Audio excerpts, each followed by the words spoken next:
É o Senhor que fala conosco neste momento, por meio de Juízes, capítulo 19.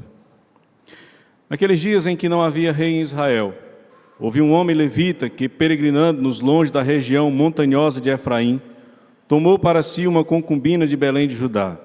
Porém ela, aborrecendo-se dele, o deixou, tornou para a casa de seu pai em Belém de Judá, e lá esteve os dias de uns 4 meses. Seu marido, tendo consigo o seu servo e os 2 jumentos, levantou-se e foi após ela para falar-lhe ao coração, a fim de tornar a trazê-la. Ela o fez entrar na casa de seu pai. Este, quando o viu, saiu alegre a recebê-lo. Seu sogro, o pai da moça, o deteve por 3 dias em sua companhia. Comeram, beberam e o casal se alojou ali. Ao 4º dia, madrugaram e se levantaram para partir. Então o pai da moça disse a seu genro: fortalece com um bocado de pão e depois partireis. Assentaram-se, pois, e comeram ambos juntos e beberam. Então disse o pai da moça ao homem: peço-te que ainda esta noite queiras passá-la aqui, e se alegre o teu coração. Contudo, o homem levantou-se para partir, porém o seu sogro, instando com ele, fê-lo pernoitar ali. Madrugando ele ao 5º dia para partir, disse o pai da moça: fortalece-te e detende-vos até ao declinar do dia. E ambos comeram junto. Então o homem se levantou para partir, ele, a sua concubina e o seu moço. E disse-lhe seu sogro, o pai da moça: eis que já declina o dia, a tarde vem chegando. Peço-te que passes aqui a noite. Vai-se o dia acabando, passa aqui a noite, e que o teu coração se alegre. Amanhã de madrugada levantai-vos a caminhar e ide para a vossa casa. Porém o homem não quis passar ali a noite, mas levantou-se e partiu, e veio até a altura de Jebus, que é Jerusalém, e com ele os 2 jumentos albardados, como também a sua concubina. Estando, pois, já perto de Jebus, e tendo-se adiantado o declinar-se do dia, disse o moço a seu senhor: caminhai agora e retiremo-nos a esta cidade dos Jebuseus, e passemos ali a noite. Porém o seu senhor lhe disse: não nos retiraremos a nenhuma cidade estranha que não seja dos filhos de Israel, mas passemos até Gibeá. Disse mais a seu moço: caminha e cheguemos a um daqueles lugares, e pernoitemos em Gibeá ou em Ramá. Passaram, pois, adiante, e caminharam, e o sol se lhe pôs junto a Gibeá, que pertence a Benjamim. Retiraram-se para Gibeá, a fim de nela passarem a noite. Entrando ele, assentou-se na praça da cidade, porque não houve quem os recolhesse em casa para ali pernoitarem. Eis que, ao anoitecer, vinha do seu trabalho no campo um homem velho. Era este da região montanhosa de Efraim, mas morava em Gibeá. Porém os habitantes do lugar eram benjamitas. Erguendo o velho os olhos, viu na praça da cidade este viajante e lhe perguntou: para onde vais e de onde vens? Ele lhe respondeu: estamos viajando de Belém de Judá para os longe da região montanhosa de Efraim, de onde sou. Fui a Belém de Judá e agora estou de viagem para a casa do Senhor. E ninguém há que me recolha em casa, ainda que há palha e pasto para os nossos jumentos, e também pão e vinho para mim e para a tua serva e para o moço que vem com os teus servos. De coisa nenhuma há falta. Então disse o velho: paz seja contigo, tudo quanto te vier a faltar, fique a meu cargo. Tão somente não passes a noite na praça. Levou-o para casa e deu pasto aos jumentos, e tendo eles lavado os pés, comeram e beberam. Enquanto eles se alegravam, eis que os homens daquela cidade, filhos de Belial, cercaram a casa, batendo a porta, e falaram ao velho senhor da casa, dizendo: traze para fora o homem que entrou em tua casa, para que abusemos dele. O senhor da casa saiu a ter com eles e lhes disse: não, irmãos meus, não façais semelhante mal, já que o homem está em minha casa, não façais tal loucura. Minha filha virgem e a concubina dele trarei para fora. Humilhai-as e fazei delas o que melhor vos agrade. Porém, a este homem não façais semelhante loucura. Porém, aqueles homens não quiseram ouvir. Então ele pegou da concubina do levita e entregou a eles fora. E eles a forçaram e abusaram dela toda a noite até pela manhã, e subindo a alva a deixaram. Ao romper da manhã, vindo a mulher, caiu à porta da casa do homem onde estava o seu senhor, e ali ficou até que se fez dia claro. Levantando-se pela manhã, o seu senhor abriu as portas da casa e, saindo a seguir o seu caminho, eis que a mulher, sua concubina, jazia à porta da casa, com as mãos sobre o limiar. Ele lhe disse: levanta-te e vamos. Porém ela não respondeu. Então o homem a pôs sobre o jumento, dispôs-se e foi para a sua casa. Chegando à casa, tomou de um cutelo e, pegando a concubina, a despedaçou por seus ossos em 12 partes e as enviou por todos os limites de Israel. Cada um que a isso presenciava, aos outros dizia: nunca tal se fez, nem se viu, desde o dia em que os filhos de Israel subiram da terra do Egito até o dia de hoje. Ponderai nisso, considerai e falai. Vamos orar. Santo Deus, que texto difícil, que relato, ó Pai, triste, que relato mais assustador nós temos diante dos nossos olhos. Mas nós temos, ó Deus, ainda que a história seja extremamente triste, a Tua palavra santa. Nós, ó Pai, aqui nesta noite, precisamos entender o que o Senhor tem a nos falar através deste texto. Nós precisamos que o Senhor possa nos confrontar nos nossos pecados, também nos consolar, ó Deus, e nos apresentar Cristo Jesus, o nosso Senhor e Salvador. Nos faz entender a Tua santa vontade, ainda mesmo que diante de um texto tão pesado quanto este. É o que nós assim te oramos, em nome de Jesus. Amém. Meus queridos irmãos, Agostinho de Hipona, Santo Agostinho, disse certa vez que o maior mal a assolar esta terra é o pecado. Essa é a visão correta que nós devemos ter a respeito dos males que estão trazendo tanta dor e sofrimento para este mundo. Certamente que se você fizer uma pesquisa na internet sobre os casos mais horrendos e assustadores que já foram cometidos de uma pessoa contra o seu semelhante, você verá coisas absurdas. Você verá assassinatos cruéis, covardes, não apenas entre desconhecidos, mas até mesmo entre pessoas que fazem parte da mesma família. Todas essas situações, meus irmãos, nos levam a pensar que talvez este mundo não tenha mais jeito. E talvez você possa um dia se ver diante de uma discussão na televisão ou na internet. Qual é a solução para tantos problemas que este mundo apresenta? Porque nós vivemos em um mundo tão marcado pela dor, e como é que nós podemos então resolver tudo isso, trazer uma melhora? Alguns vão pensar que talvez seja através da educação, que se nós tivermos melhores universidades, se nós tivermos melhores escolas, se nós tivermos um acesso cada vez mais amplo a isso, então o mundo será um lugar melhor, mais seguro. Mas isso não é verdade. Alguns imaginam que se talvez nós tivermos, então, algumas políticas públicas que possam melhorar a questão dos empregos ou, então, do acesso àquilo que é necessário para que haja uma boa vida por parte de todos na população, nós teremos um mundo melhor, e eu lhes garanto que isso também não é verdade. Atrocidades são cometidas também por aqueles que têm nível superior. Atrocidades são cometidas também por aqueles que possuem muitos recursos financeiros. A grande questão é que nós precisamos entender, à luz da palavra do Senhor, que o pecado, ele se instalou neste mundo através da queda do homem, conforme nos mostra Gênesis capítulo número 3, verso número 15. E só há uma forma, então, irmãos, de chegarmos a uma solução. Essa solução nos é apresentada na Escritura, é Cristo Jesus. Mas até que nós possamos ver um mundo melhor, nós teremos que aprender a lidar com os fatos de que nesta terra existem marcas poderosas causadas pelo pecado. É exatamente isso que o texto de Juízes 19 nos apresenta nesta noite. Nós estamos acompanhando esse livro que certamente, à medida que nós lemos, nós temos relatos que são extremamente duros, difíceis.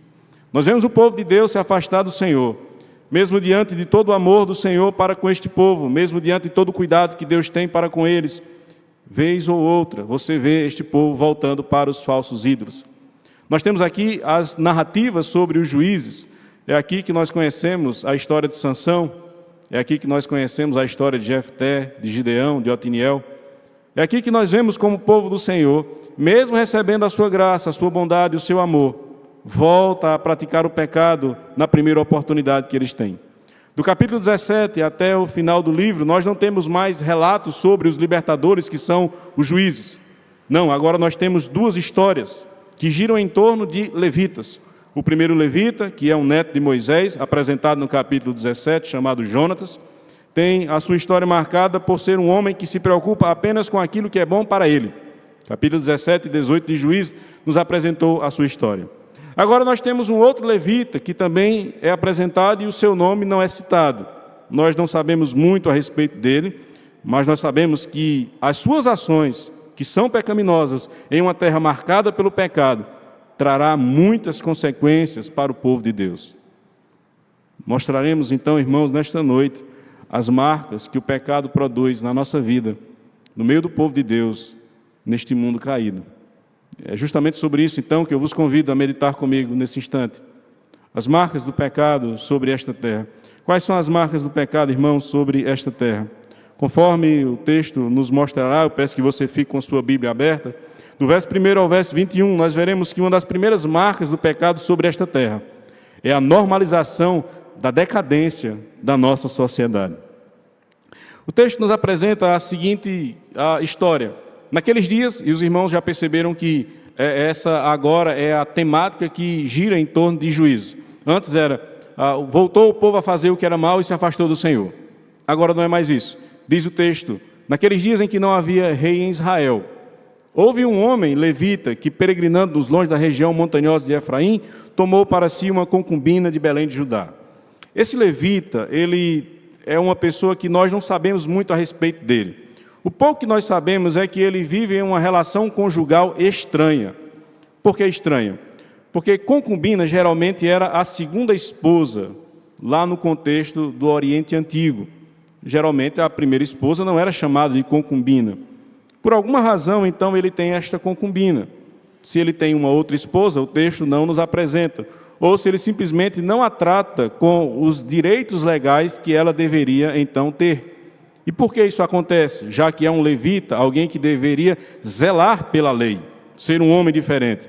Ora, o texto já nos diz, naqueles dias não havia rei em Israel. Lá no capítulo 17, verso 6, tem dito, naqueles dias em que não havia rei em Israel, cada um fazia o que achava melhor. Não havia, então, por parte deste povo, de fato, uma obediência a Deus. O que acontece é que esta mulher o abandonou. O verso número 2 vai nos mostrar isso. Diz que ela, aborrecendo-se dele, o deixou e tornou para a casa de seu pai, em Belém de Judá. O que é interessante, irmãos, é esse termo aborrecer-se, porque a tradução também poderia ser prostituindo-se. Poderia-se dizer que esta mulher estava traindo o seu marido.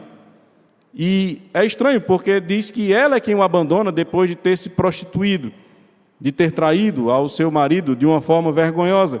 Mas alguns acreditam que o que está acontecendo nesse cenário em Israel é tão ruim que, na verdade, é este homem que está fazendo com que a sua esposa se prostitua. E é por isso, então, que ela, cansada desta situação, o abandonou e foi para a casa de seu pai. Mas diz o texto, irmãos, que ele foi até Judá, até Belém de Judá, para trazê-la de volta. Diz o texto que ele foi para falar-lhe ao coração. Ele estava então interessado em reatar o seu casamento, em mudar essa situação que era certamente muito incômoda, muito ruim. E quando nós somos levados ao momento em que há este encontro, nós vemos ali que ela recebe ele em casa, na casa de seu pai, e diz o texto que o pai se alegrou quando viu então o seu genro. Mas por que esse pai está alegre, já que a sua filha, ela abandonou o seu marido?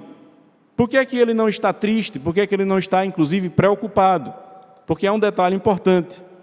Em Israel havia uma lei que aqueles que cometessem adultério deveriam ser mortos. A lei do Senhor estabelecia isso. Então, quando aquele homem vê o levita, que deveria ser um garantidor da lei, chegar até sua casa, deveria haver, no mínimo, uma preocupação. Ele está vindo aqui para cumprir a lei e matar minha filha, é isso que está acontecendo? Mas o texto não mostra que há esse tipo de sombra no olhar, no coração do dono da casa. Ele simplesmente recebe o genro, faz uma grande festa, uma grande bebedeira, eles ali vão ficar durante 3 dias só festejando, só se alegrando. O levita, que deveria cumprir a lei, não está cumprindo, o que reforça ainda mais a possibilidade de que ele é quem era responsável pela prostituição da sua própria esposa. É algo extremamente pesado o que nós temos aqui diante de nós. E os dias se passam, irmãos, e aquele homem, juntamente com o seu genro, que é o levita, eles ficam nesta grande festa, bebendo, comendo, dormindo, bebendo, comendo, dormindo, e chega um momento que o levita se lembra que ele tem que trabalhar, que essa vida mansa dele não pode continuar. Afinal, ele é um pastor, então ele tem que voltar para o seu serviço. E quando ele está prestes a sair, o pai da moça sempre faz um pedido: espere mais um pouco, coma mais uma galinha caipira, tome mais uma cerveja, não vá agora não, fique mais um pouco. E isso vai acontecendo algumas vezes. Sempre que ele está pronto para sair, não, fique mais um pouco, olha, acabou de amanhecer, tem uma galinha pronta ali, você vai comer, você vai se fortalecer, você vai se alegrar. Lá pela hora do almoço, você sai. E aí chegava a hora do almoço, opa, não, mas tem mais algumas coisas aqui para você comer, para você beber, não vá agora, você está em casa. E os dias passam. Até que chega um momento em que aquele homem, ele está decidido a ir embora. Ele não aguenta mais. Ele novamente se levanta e diz: eu vou embora. E o pai da moça: não, pois então espere pelo menos até a hora do almoço. E ele: tá bom, eu vou esperar até a hora do almoço. Ele fica até a hora do almoço, e quando é na hora do almoço, mais uma vez a história parece que vai se repetir. O sogro diz: olha, já passou do almoço, o sol está quente, então fique mais um pouco. Nós não sabemos por que é que o pai está fazendo isso. Talvez houvesse no coração dele insegurança com relação ao que este homem poderia fazer à sua filha. É por isso que ele está tratando ela com tanto carinho, com tanto amor, com tanta dedicação, para que ele ficasse ali. Afinal, se ele estivesse debaixo da sua casa, ela estaria muito mais segura. Mas chega um momento em que o levita entende que ele precisa ir embora, que não dá mais certo ficar naquele local com a sua esposa, o seu servo, simplesmente usufruindo de tudo aquilo que o seu sogro tinha. E depois do almoço, então, ele resolve ir embora. Diz o verso número 9. Então, o homem se levantou para partir, ele, a sua concubina e o seu moço. E lhe disse seu sogro, o pai da moça: eis que já declina o dia, a tarde vem chegando, peço-te que passes aqui à noite. Vai-se o dia acabando, passa aqui à noite, e que o teu coração se alegre. Amanhã de madrugada levantai-vos a caminhar e ide para a vossa casa. Mas dessa vez não, ele diz: porém, o homem não quis passar ali a noite, mas levantou-se e partiu, e veio até a altura de Jebus, que é Jerusalém. É importante você saber que o texto aqui destaca que não é ainda Jerusalém, porque a terra de Canaã, ela não pertencia ao povo de Israel quando eles chegam. Você se lembra disso? A terra é entregue pelo Senhor, e o povo terá que expulsar o povo de Canaã que ali vive. Mas o povo falha. Juízes apresenta isso. Inclusive, a tribo de Dan está procurando um lugar para viver, porque eles falharam na sua missão de trazer juízo sobre o povo daquela terra.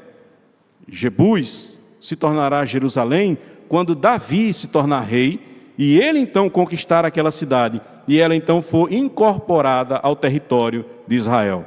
Naquele momento, ela é uma cidade inimiga, não é um local seguro. E a noite está se aproximando. Quando você está viajando para um lugar distante, você prefere viajar durante o dia ou durante a noite? Durante o dia, certamente, é mais seguro. Imagine naquela época, em que eles não tinham a segurança de um carro, não tinham as estradas que nós temos e não tinham as formas de encontrar ajuda que nós hoje desfrutamos. Ele está, então, ficando em uma situação difícil, porque a noite está se aproximando. O servo, então, vai fazer uma proposta. Ele vai dizer, verso número 11: estando, pois, já perto de Jebus, e tendo-se adiantado o declinar-se do dia, disse o moço a seu senhor: caminhai agora, e retiremos-nos a esta cidade dos jebuseus, e ali vamos passar a noite. Ora, não é seguro ficar na estrada, então nós temos uma cidade próxima, vamos ficar ali. Mas lembre-se, não é uma cidade israelita. E o levita, ele sabe disso, ele diz: porém o seu senhor lhe disse, verso 12: não nos retiraremos a nenhuma cidade estranha que não seja dos filhos de Israel, mas passemos até Gibeá. Nós não vamos ficar entre aqueles que não servem ao Senhor, nós ficaremos entre os nossos irmãos, porque lá nós estaremos seguros. Há uma sensação de insegurança que o texto nos mostra o tempo inteiro. Ninguém se sente seguro na terra que é do Senhor. E é estranho porque o Senhor disse: vocês habitarão nesta terra e vocês poderão viver nela seguros, porque eu estarei cuidando de vocês. Mas havia uma condição: vocês terão que me obedecer.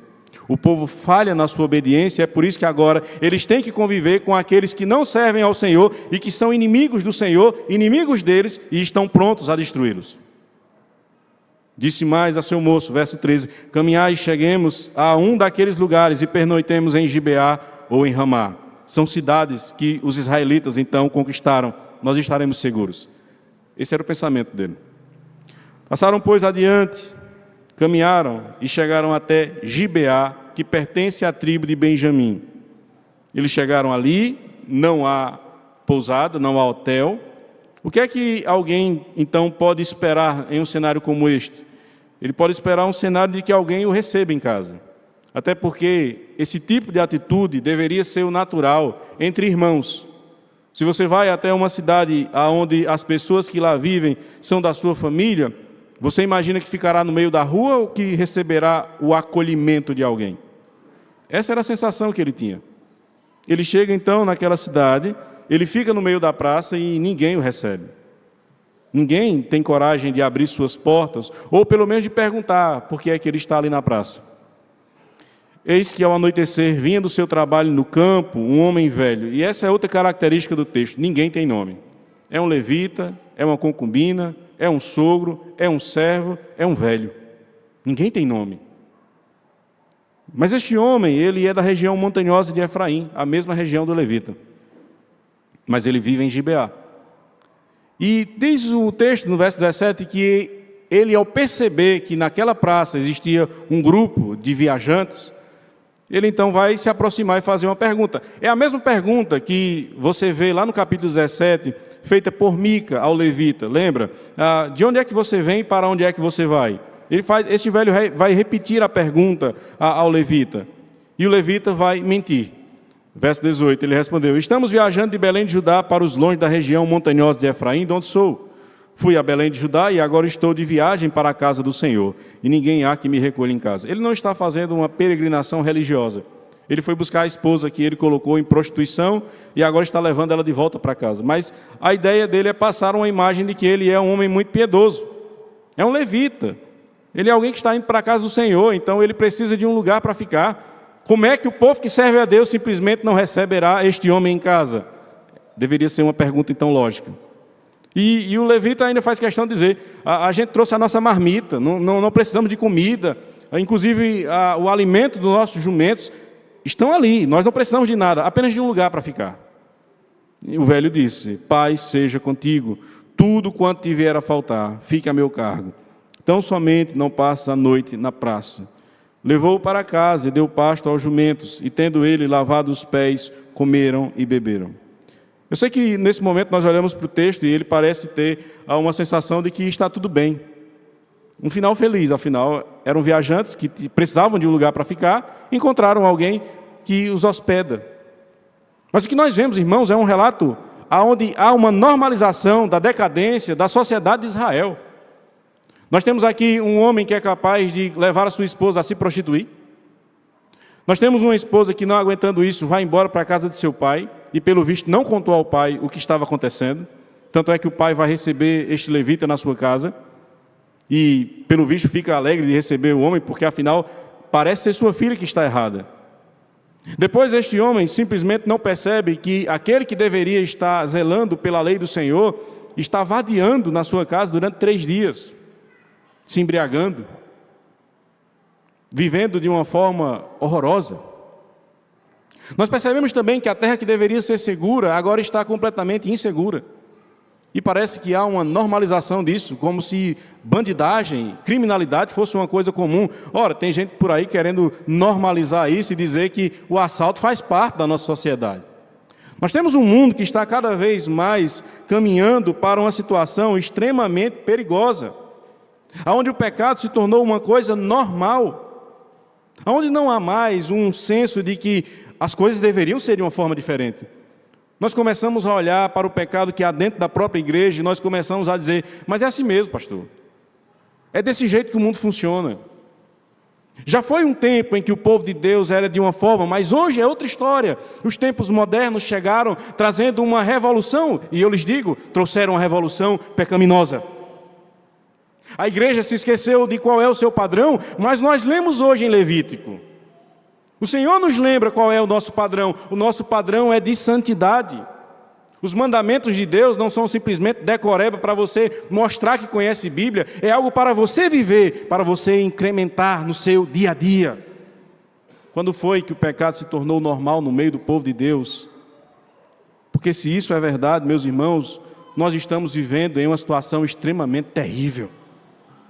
Nós estamos vivendo em um mundo que normaliza o pecado e parece que a igreja entendeu que eles também devem fazer a mesma coisa. Nós não podemos achar que isso é normal.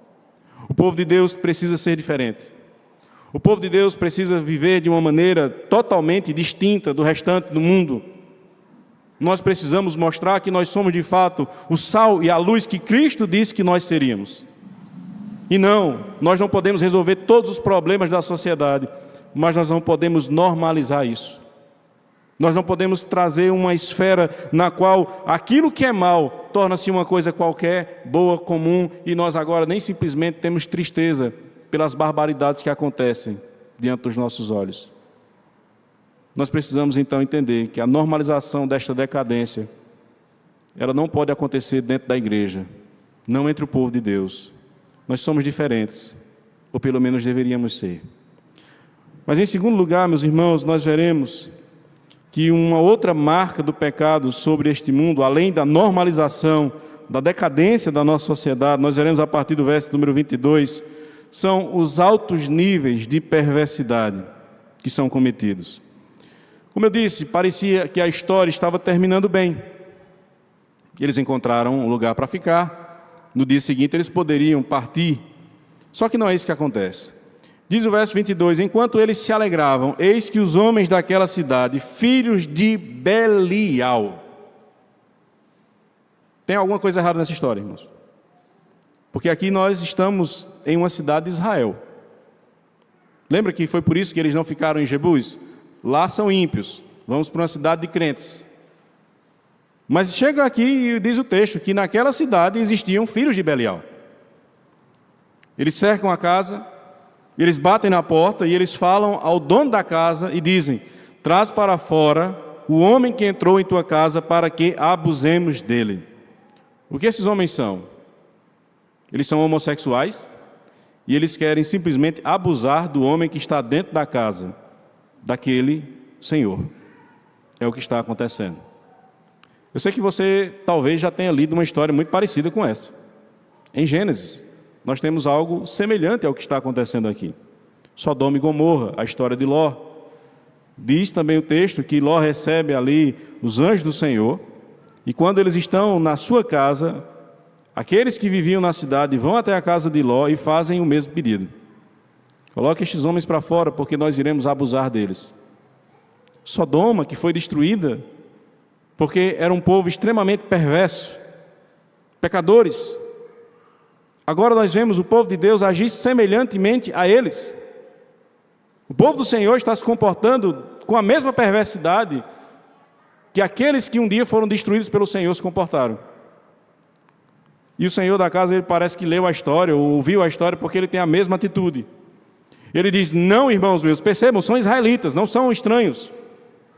Não façais semelhante mal, já que o homem está em minha casa, não façais tal loucura. E você agora imagina, o velho criou coragem. O cabo é macho. Ele vai proteger todo mundo aqui. Mas não é isso que ele faz.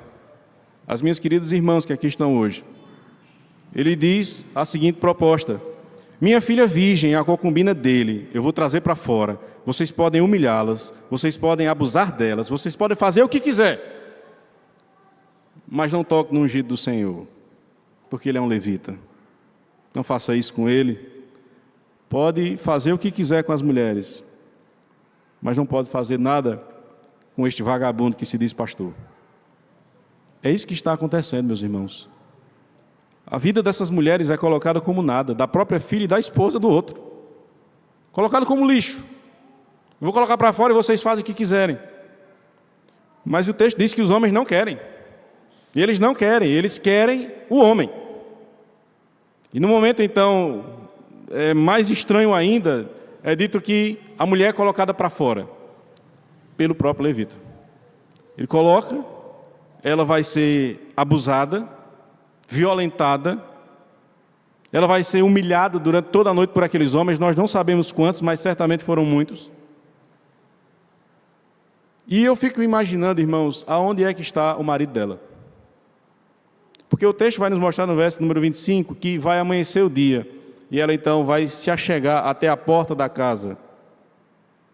E onde é que estava o velho, o moço que era servo do levita e o próprio levita?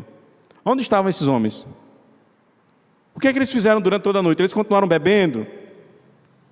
Eles foram dormir tranquilos? Eles ficaram ouvindo? Eles não fizeram nada. Esse é o grande ponto. Eles não fizeram absolutamente nada. Eles simplesmente entregaram uma mulher para ser abusada e morta. E eles ficaram dentro de casa até amanhecer o dia, quando estava seguro. Uma geração de homens fracos. Uma geração de homens que se escondem. Ainda bem que não é o nosso caso. Ao romper da manhã, vindo a mulher, caiu à porta da casa do homem, onde estava o seu senhor, e ali ficou até que se fez dia claro. Levantando-se pela manhã, o seu senhor abriu as portas da casa e saindo a seguir o seu caminho. Eis que a mulher, sua concubina, jazia à porta da casa com as mãos sobre o limiar. Ele abriu a porta e a mulher estava ali, jogada. E a atitude dele, eu tenho que lembrar do que foi que ele foi fazer lá na casa do pai dela. Falar-lhe ao coração. Era um homem romântico, decidido a trazer a sua esposa de volta ao seu lar. Mas ele olha para ela como se fosse uma espécie de bicho. E ele diz: levanta-te e vamos. Como se ela simplesmente estivesse deitada numa rede se balançando e atrapalhando a viagem dele. Ela não respondeu, porque ela estava morta. Ele vai colocá-la sobre o jumento, vai para a sua casa. O levita, ele tem uma característica. No Antigo Testamento, o que é que um levita fazia? Os sacrifícios.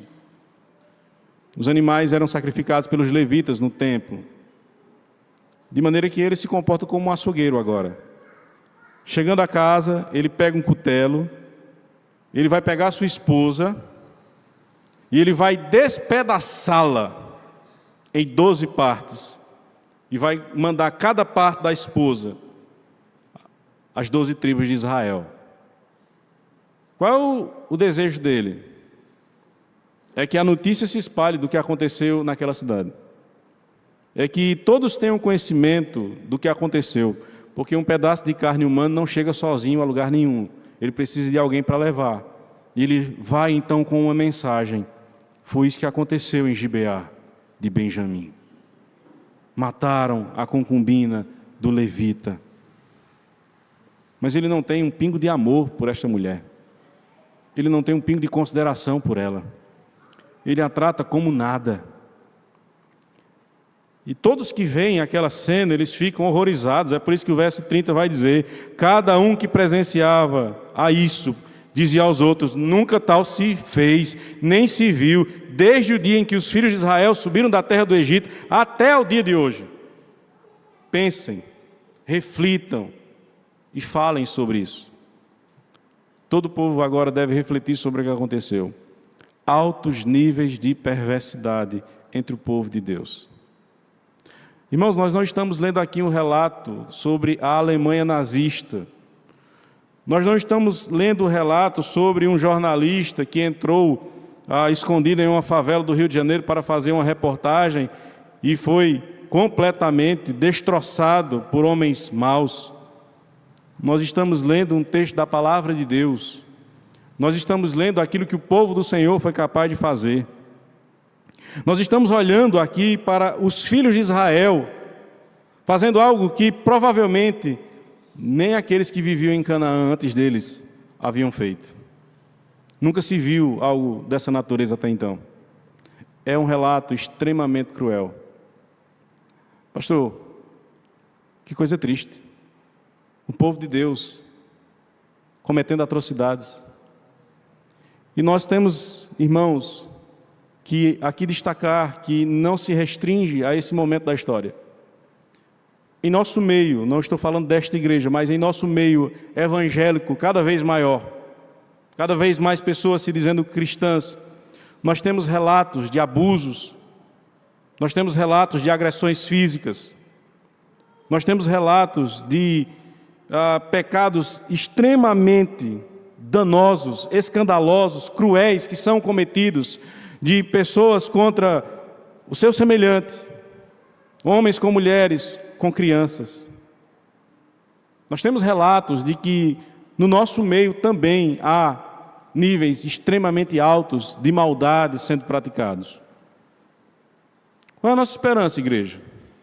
O que a gente faz diante disso? Se nós olhamos para a sociedade, vemos um mundo que não tem amor nem empatia por ninguém, que deseja a destruição do outro como uma resolução dos seus problemas. Qual é a solução, igreja? Se nós olhamos para dentro do meio evangélico e nós ficamos sabendo de atrocidades que são cometidas, a nossa esperança, igreja, é Cristo Jesus. Nessa noite nós olhamos para a história de um sacerdote que entregou a própria esposa para salvar a sua vida. Mas nós cremos naquele que é o sumo sacerdote e que entrega a própria vida para salvar a sua noiva. A nossa esperança está em Cristo. A nossa esperança é de que um dia Ele voltará e que todas as mazelas e tristezas e dores e horrores que esse mundo é capaz de produzir terá fim. Um dia o sol da justiça brilhará. Um dia este mundo se verá livre de todo o mal que o pecado é capaz de produzir. Um dia nós veremos de fato esta terra ser limpa e apenas os servos fiéis do Senhor, verdadeiramente salvos por Cristo Jesus, poderão desfrutar deste mundo sem o pecado, na presença do seu Rei eterno, o nosso Senhor Jesus Cristo.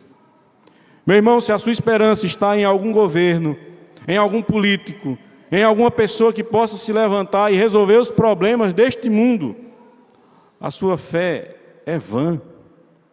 Mas coloque a sua fé e esperança no sacerdote verdadeiro, Cristo Jesus, naquele que se entrega para salvar o seu povo, naquele que derrama o seu precioso sangue.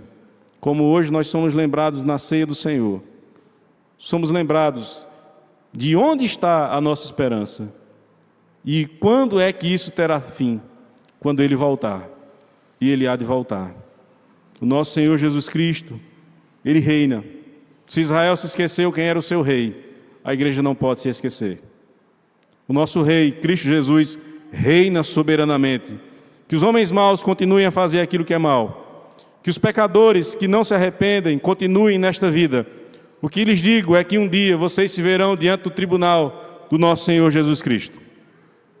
Nesse dia, nesse grandioso dia, o mal será de uma vez por todas destruído. Nesse dia, a igreja poderá de fato ver o tamanho do poder do Cordeiro de Deus que tira o pecado do mundo, o nosso Senhor Jesus. A Ele, pois, seja a glória pelos séculos dos séculos. Amém. Nós temos alguns desafios, irmãos, que nos são importantes de lembrarmos nesta noite.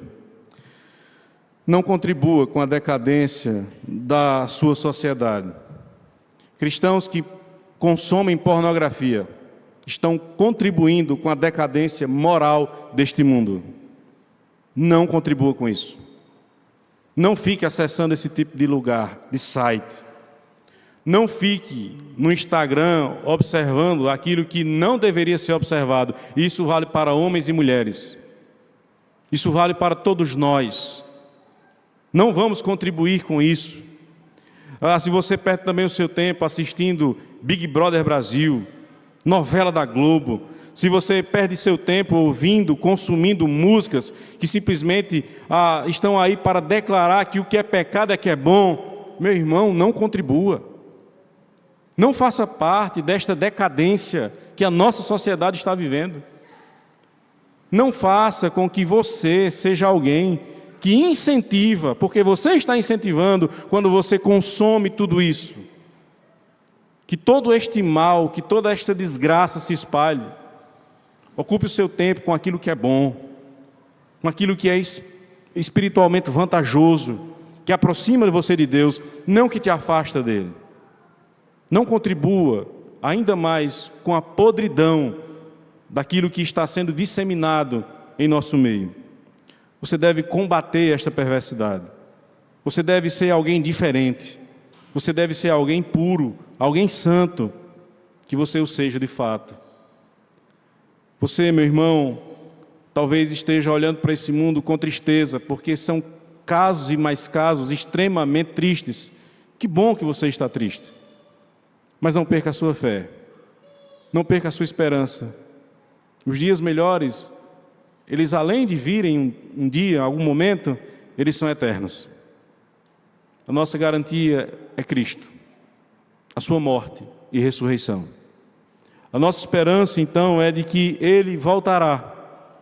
E essa deve ser a grande certeza que você carregará no seu coração todos os dias neste mundo. Ainda que você morra vendo tragédias e mais tragédias, você será recebido por Cristo no seu reino. Ele enxugará dos seus olhos todas as lágrimas.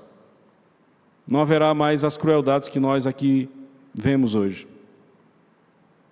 Poderemos andar em segurança pelas ruas de ouro do Senhor. Poderemos então contemplá-lo face a face. Poderemos gozar, alegres, felizes, da presença do nosso Rei. Que essa seja a sua esperança, meu irmão. Que essa seja a sua grande certeza, minha irmã. Maranata, ora vem, Senhor Jesus.